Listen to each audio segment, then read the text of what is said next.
안녕하세요. 부동산 스타디입니다. 10월 14일 1일 브리핑 해보도록 하겠습니다. 삼익빛이 10.5억이 7.78억으로 26% 하락. 이 현상을 보고 아직 많이 떨어져야 되겠다. 이런 댓글들이 많이 달리더라고요. 저점 대비 오르기는 많이 올랐습니다. 사망 골든뷰 센트럴파크 10.65억이 6.8억으로 마이너스 36% 폭락. 이렇게 써봤어요. 가격이 10억을 훌쩍 넘었던 것들의 가격이 7억대, 6억대로 흘러내렸다. 이런 현상들, 가격 더 낮은 것들, 7억, 8억 하던 물건들이 뭐 5억, 6억으로 거래되는 그런 현상들도 나타나고 있고, 전반적인 하락, 뭐 재건축이건 아니면 뭐 고가건 저가건 전방위적으로 하락세, 키 맞추기에 들어갔습니다. 작년 11월, 12월경에 나온 뉴스, 과연 전문가들이 어떻게 전망했을까라는 것을 한번 찾아봤습니다. 2022년 하반기, 지금의 부동산 시장을 어떻게 봤을까? 아마 21년도에 뭐 전문가들이 나와서 떠들어댔을 거예요. 아마 이때 수도권은 굉장한 상승을 보이고 있었어요. 대구는, 세종은, 대전은 하락을 보이고 있었지만 상당한 상승 분위기 속에서 하락을 이야기한다는 건 쉽지 않습니다. 그리고 부동산과 관련된 모든 이런 곳에 계시던 분들 모두 다 거의 다 상승, 전세 가격 상승, 매매 가격 상승에 대해서 이야기를 했었는데요. 이미 이때 금리는 오르고 있었어요. 금리가 이렇게 가파르게 오를 줄 몰랐다고 이야기할 수도 있을 거예요. 근데 과거에 이런 위기들이 한 번씩 지나갈 때마다 금리는 굉장히 많이 올라왔어요. 그렇다면 금리는 어느 정도, 자 여기 전문가들, 전세가 떨어진다, 어느 정도, 이 정도는 생각해 줘야 되지 않나 싶지만 무지성 상승 이야기 하시는 분들 계속 계셨습니다. 전세가를 하락을 점친 사람은 이 많은 전문가들 중에서 한 명뿐이었어요. 네. 자, 그렇다면 이름만 들으면 알만한 유튜버들은 어떻게 전망했을까? 자, 2022년도 전망 10% 정도 상승할 것이라고 했다. 하지만 수도권 기준으로 보더라도 지금 10% 이상 하락하는 모습 보여주고 있습니다. 또 다른 전문가도 이야기합니다. 상승률은 조금 둔화될 것이지만 10년간 세 번째로 많이 오르는 해가 될 것임. 작년, 재작년 이럴 때 굉장히 많이 올랐잖아요. 올해도 굉장히 많이 오를 거라고 전망했습니다. 아마 이 사람도 10% 정도 전망했을 거예요. 또 다른 전문가가 이야기합니다. 10% 정도 상승을 전망했어요. 현 정책 유지 시. 하지만 정책 많이 풀렸거든요. 상당히 완화적으로 많이 바뀌었다면 아마 20% 상승도 점쳤지 싶은데, 어쨌든 10% 상승 다 틀렸다. 또 다른 분들은 이야기합니다. 70년대에 준공했을 때 국민소득 3만 불, 지금 3.5만 불. 지금 달러 가격 엄청나게 올랐죠. 연초 대비 지금 아마 한 30% 정도, 그 정도 올랐던 걸 감안해보면 현재 국민소득이 오히려 거꾸로 돌아가고 있다. 거꾸로 돌아가고 있다는 감안해보면은, 야, 이 사람 집값 떨어질 거 맞췄나요? 아무튼 상승을 이야기하는 분이었고요. 수요 공급에 따라서 아무튼 계속 가격은 오를 거라고 이야기하는 부분, 뭐 밑에 내용을 더 살펴보더라도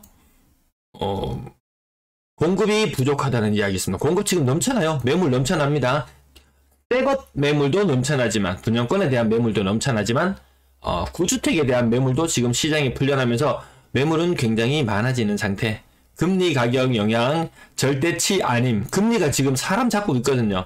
금리도 상관없다고 이야기 많이 합니다. 어쨌든 전문가들 이야기하는 것들 결과로 놓고 뭐 이야기하는 건 누구나 쉬울 것이니까요. 어쨌든 전문가라고 해서 믿을 거 못 된다. 여러분들 스스로 판단할 수 있는 스스로의 잣대를 만들어 나가야 된다. 자, 제 방송 보시면 그런 기준점들을 하나둘 만들어 나가실 수 있을 것 같습니다. 자, 물량 휴일이 끼어 있으면서 조금 꼬였어요. 자, 오늘 금요일은 원래 보통 소폭 증가하는 날인데 오늘 대폭 감소했습니다. 대폭 감소했어요. 자, 전세 물량은 그렇다면 많이 줄었냐? 전세 물량은 조금 줄었어요. 이거 좀 특이한 점이에요. 매매가 저만큼 줄어들면 전세 매물도 그만큼 줄어들어야 되는데 줄어들지 않았어요. 내일 또 매물 늘어납니다. 매물도 또 늘어날 거예요. 월세 물량도 별로 줄지 않았다. 굉장한 상승세 계속 이어나가고 있습니다. 자, 거래량 보시면 58건의 거래량. 근래 들어서 거래량 많은 건 분명한 사실입니다. 자, 일별 거래량 살펴보시면은 1일 거래량 44건. 거의 지난달 대비 한 30%까지도 증가하겠다. 제가 요 예측치를 다 넣어봤어요. 하루 평균 60건씩. 오늘 58건 거래되었잖아요. 보통 60건, 50에서 60건. 제가 55건을 넣어보려고 하다가 60건을 넣어보니까 규제 해제 전보다 한 30% 정도 거래량이 늘어나더라. 자, 그럼 그렇다면 규제 전에 한참 전에 분위기 좋았을 때 7월 달에 분위기 6월 달, 요때네요. 1,500건.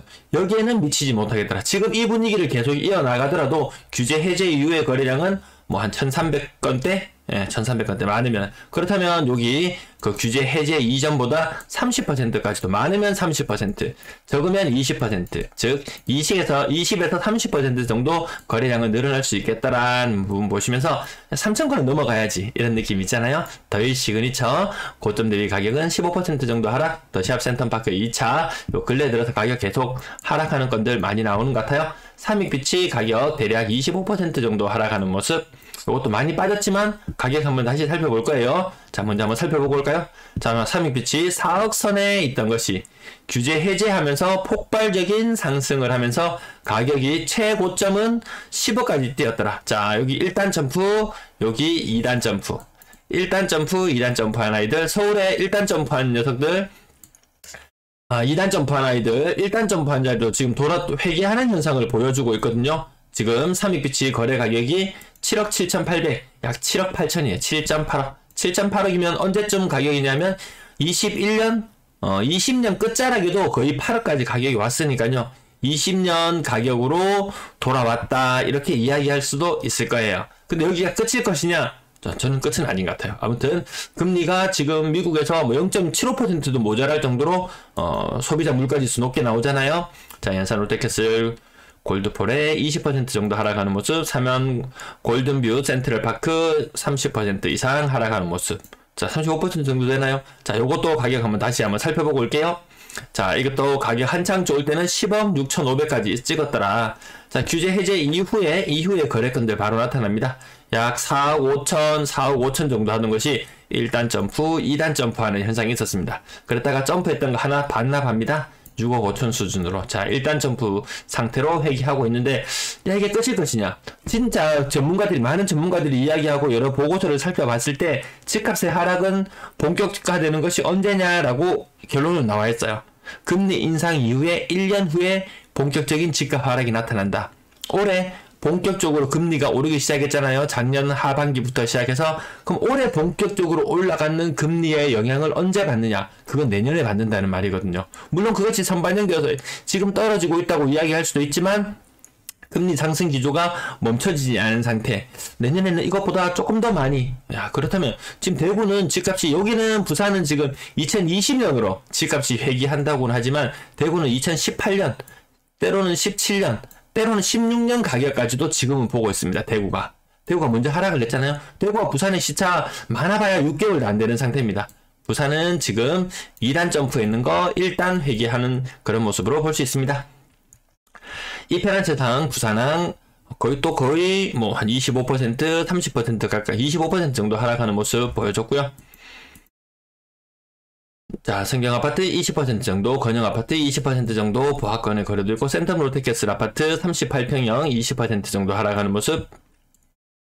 그 와중에 신고가도 한 건 눈에 보이네요. 2020년에 했던 거 한 바퀴 딱 돌리고 절세 매물 딱 나오는 그런 시점이죠. 그래서 지금은 절세 매물 개념도 좀 사라지고 있어요. 원래 2년차 전까지는 세금이 많기 때문에 처분을 잘 하지 않지만 부산도 분명히 그 현상이 나타날 거예요. 자금 마련이 안 되면 먼저 팔리는 것부터 어떻게든지 처분하려고 하는 그런 상황이다 보니까 신축이건 구축이건 뭐 일단 매물로 내놓습니다. 보통 일반적인 시장 상황 같았으면 뭐 일시적 1가구 2주택 갈아타기를 위해서 기존 매물을 먼저 처분하려고 하는 게 그게 원래 순서에 맞는데 그런 순서들도 좀 무시되는 경향이 있습니다. 그 영향으로 인해서 보통 때는 구축 하나만 매물로 나와도 될 것이 지금의 매물이 2개로 나와 있는 그런 현상 때문에 매물은 더 많아 보이고 시장 참여자들은 좀 더 불안해할 수 있는 그런 상황인 것 같습니다. 거제 1차 현대홈타운 20% 정도, 알라게스케이뷰 20% 이상, 나머지 광안 비치 빌리지 가격 요거는 50% 정도 상승하는 모습을 보여주기도 했습니다. 자, 그리고 명지 두산 리브드 포세이돈 가격 고점 대비 거의 30% 정도 내려온 모습. 자, 명지 오션 시티 한신 휴플러스 가격 한 25% 정도, 한일 UNI 20% 정도, 가락타운 1단지 요것도 근래 들어서 하락거래 계속 많이 나타나오는 것 같습니다. 자, 누가 5억을 찍었는지는 참말로 궁금합니다. 어쨌든 가격 계속 요 가격대에 나오고 있어요. 그럼 고점에 찾는 사람이 많으냐? 그 숫자는 그렇게 많진 않아요. 하지만 상승분들을 지금 반납하면서 뭐 심리적인 충격이라고 해야 되나? 내 손에 하여튼 이 자산을 현금화하지 않은 다음에는 뭐 부동산이 되었건 주식이 되었건 코인이 되었건 좀 생각해 볼 문제는 있습니다. 네. 자, 나머지 15% 정도 하락하는 모습. 자, 밑에 가격대로 내려올수록 하락률이 더 왜 적지? 왜 더 적지? 왜 더 비싸게 사지? 이런 이야기 하는데 지금 낮은 가격에 있는 매물들 사람들이 매집하는 것으로 그런 분위기로 느껴지나요? 매집하는 분위기 아닌 것 같죠? 네, 다주택자들 매집하는 분위기는 아닌 것 같습니다. 건당 거래대금 아직 올라가지는 못합니다. 규제제 해제되고 나면 이게 일시적으로 상승하는 효과가 좀 있긴 했는데 부산에는 아직까지 그런 기미가 안 보여요. 오히려 싼 것들을 처분하는 느낌이 든다. 3,000건 이하 거래량 3억 미만 비중은 좀 높아지나 싶었는데 사실 요 구간의 물건들 3억에서 5억짜리 물건 요 구간들이 좀 비중이 좀 더 많이 높아지는 경향이 보였었거든요. 규제 해제 이후에 왜 가격은 많이 떨어져서 그 전에 3억에서 5억이었다면 기존에는 가격이 뭐 5억에서 7억 하던 물건이 3억에서 5억대로 가격이 떨어지면서 사람들이 야, 많이 싸졌네? 야, 이거 도대체 언제적 가격이지? 이렇게 좀 매력적으로 보면서 접근할 수 있는 구간이라고 생각되는데, 오히려 그 구간의 거래보다 지금 보시면은 여기 더 싼 매물들 있죠? 1억에서 2억대의 매물, 얘들을 한단 말이에요. 돈 많은 부자들이 굳이 다주택을 가져감에 있어서 이렇게 싼 물건들 가져가려 할까? 저는 그렇게 보진 않거든요. 근데 좀 특이하게 현상이 나타나고 있어요. 야, 팔려고 마음이 급하구나. 저는 이렇게 해석을 해버리고 지나갑니다. 6억 이상 거래량 비중 높아지지 않고 비싼 물건은 오히려 구매하는 비중이 더 줄어들고 있다. 이게 시장 규제가 풀렸을 때 과거에 보시겠습니까? 2019년도에 규제가 풀렸을 때 6억 이상 물건들 폭발적으로 거래가 증가하는 현상이 있었어요. 그러면서 시장을 확 끌고 가버렸죠. 근데 지금 웬걸? 그때하고 규제는 똑같이 규제가 해제되었지만 분위기가 다르더라. 분양권 거래량 6건의 거래량이 있었고요. 고점 대비 1.5억이 하락한다든지 1.8억 한다든지 1.9억 하락, 1.7억 하락, 1.6억 하락 이런 거 얼마 전까지 상상이나 했나요? 전 대구에서 분양권 프리미엄이 쪽쪽 빠지고 있다. 1억, 2억이 프리미엄이 녹아버리는 현상이 나타난다고 이런 말씀을 드렸을 때 부산은 다르다 라고 늘 그렇게 댓글이 항상 그런 댓글이 달려왔어요. 근데 별반 다르지 않더라. 똑같은 현상이 지금 반복되어서 나타나고 있습니다. 이 현상, 분양권 프리미엄이 빠지는 현상이 심화되면 분양도 열기도 주춤해집니다. 자, 어제 분양 평균 경쟁률 몇 대 1이셨나요? 30대 1이었나요? 몇 대 1이었죠? 네, 굉장한 분양 경쟁률, 가격은 비싼데 이런 것들 실제 계약으로 이어지는 계약률이 사실 조금 떨어지긴 하더라고요. 막상 청약이 당첨돼놓고 뭐 DSR 계산기 한번 돌려보니까 대출 한도가 걸리는 거예요. 대출 한도에 일단 제한을 받게 되고 나중에 주변에 전세 가격을 한번 확인해 보니까 내가 잔금을 치를 수 있을까? 일단 당첨되고 고민해도 괜찮습니다. 뭐 청약 당첨 제한 뭐 10년 걸려도 괜찮습니다. 시장 분위기가 식으면 줍줍으로 물건들이 얼마든지 나옵니다. 원하는 층들 골라 가질 수 있어요. 분명히 여기에 당첨되신 분, 어제 그 당첨되신 분들 나는 안 할래. 뒤로 계산해보니까, 돈을 계산해보니까 대출 금액도 제한되고 나의 소득 대비 이런 여러가지 좀 어려운 점이 있는 것을 뒤로 하고 나 층수가 마음에 안 들어. 층수가 마음에 안 들어. 이런 글들도 아마 남겨질지 모르겠네요. 전세 거래량 많지 않은 가운데 10월의 거래량은 확실히 많이 늘어나는 것이 보일 거예요. 자, 10월의 거래량 현재 지난달 동일 지금 633건의 거래가 신고되었어요. 근데 지난달에 보니까 435건, 무려 50%나 거래량 늘어났습니다. 저는 딸이 적었다 그렇게 볼 수도 있겠지만 아무튼 지금은 거래량이 줄어들었다가 다시 살아나는 것은 지금 분명한 현실인 것 같습니다. 이때 임차인을 잘 만나야 된다. 임차인 어제도 말씀드렸다시피 이 60% 선을 지키지 못하고 비싸게 거래를 했다. 그것이 갱신 거래가 되었다면 임대인들 조금 불안할 거예요. 거의 고점 대비 이거 몇 퍼센트인가요? 69, 54, 68은 48. 거의 80% 이상 거래된다? 금리는 지금 2배가 올라갔는데 이거 지금 말도 안 되는 현상이거든요. 사실 집이 별로 없으면은 그럴 수도 있겠지만 자, 그거는 좀 심하다. 77은 49. 이것도 70% 선. 자, 오늘은 별표 쳐줄 만한 거래는 안 보인다. 사람들이 좀 비싸게 계약을 하고 있구나. 나중에 문제점들을 지금 잉태하고 있는 단계 요 정도로 봐야 되지. 우리 동네는 전세가가 아주 굳건해. 전세 매물 늘어나는 거 부산이 전국에서 1등이에요. 인구 대비로. 그만큼 전세 물량이 많다는 말이에요. 자, 요 정도 별표 쳐줄 만한 거 간혹 나타나긴 합니다. 1억씩 떨어져서는 이거 나중에 해결이 안 된다. 1.5억, 1.7억이 되더라도 60% 선까지 아니면 5, 6은 30. 오늘 별표 쳐줄 만한 단지가 안 보입니다. 그래도 임대인 입장에서는 그 전세가가 1억이나 빠지고 1억 6천이나 빠지고 1억 8천이나 빠지고 이렇게 많이 빠졌는데 1.7억이 빠지고 이렇게 많이 빠지는 거래가 보이는데 이 전세 가격도 안심하기 힘들다. 임차인들 배신하고 서로 이거 장난 아닙니다. 지금 임대인 입장에서는 임차인이 나간다 그러면 집값이 오르는 상태는 괜찮거든요. 근데 임차인이 빠지고 나면 다시 도배를 해야 된다든지 수리를 해야 되는지 전세 매물이 풍기를 보일 때는 집이 상태가 좀 안 좋더라도 임차인들이 같이 들어오잖아요. 근데 지금 골라갈 수 있는 시점 이런 시점에서 임차인들이 배신을 때리고 나가는 경우가 있습니다. 배신이라고 하기도 좀 그렇죠. 그럼 임대인들은 온갖 꼬투리를 다 잡아요. 온갖 꼬투리를 다 잡아가지고 도배부터 장판이 어디가 찍혔니, 마루바닥이 찍혔느니, 타일이 어떠느니, 몰딩이 어떠니 하면서 계속 이렇게 해서 돈 좀 일부를 보증금 일부를 덜 돌려주고 이렇게 치고받고 싸우는 그런 일들이 비일비재하게 일어나더라. 집 수리해달라 그러면 임대인들 제깍제깍 해주고 형광등 LED 등 이런 거 있잖아요. 이거 얼마입니까 이거? 이거 등 한 개 나갔다 하면 그거는 임차인이 고쳐서 살아야 되는데 그런 거 따질 때가 아닙니다. 관계를 좋게 맺어나가시기 바랍니다. 거래량이 줄어들다가 살아나는 형국 보시면 지금 여기 아래층이 더 두터워지는 거 보이시죠? 여기 그동안 못 갔던 2억에서 3억대가 조금 더 두터워지는 모습. 3억 이상, 4억 이상 넘어가면 그 4억 이상 거래량은 확연히 줄어드는 모습. 비율 10% 못 지키고 있습니다. 요거 하나의 큰 변화로 저는 보고 있습니다.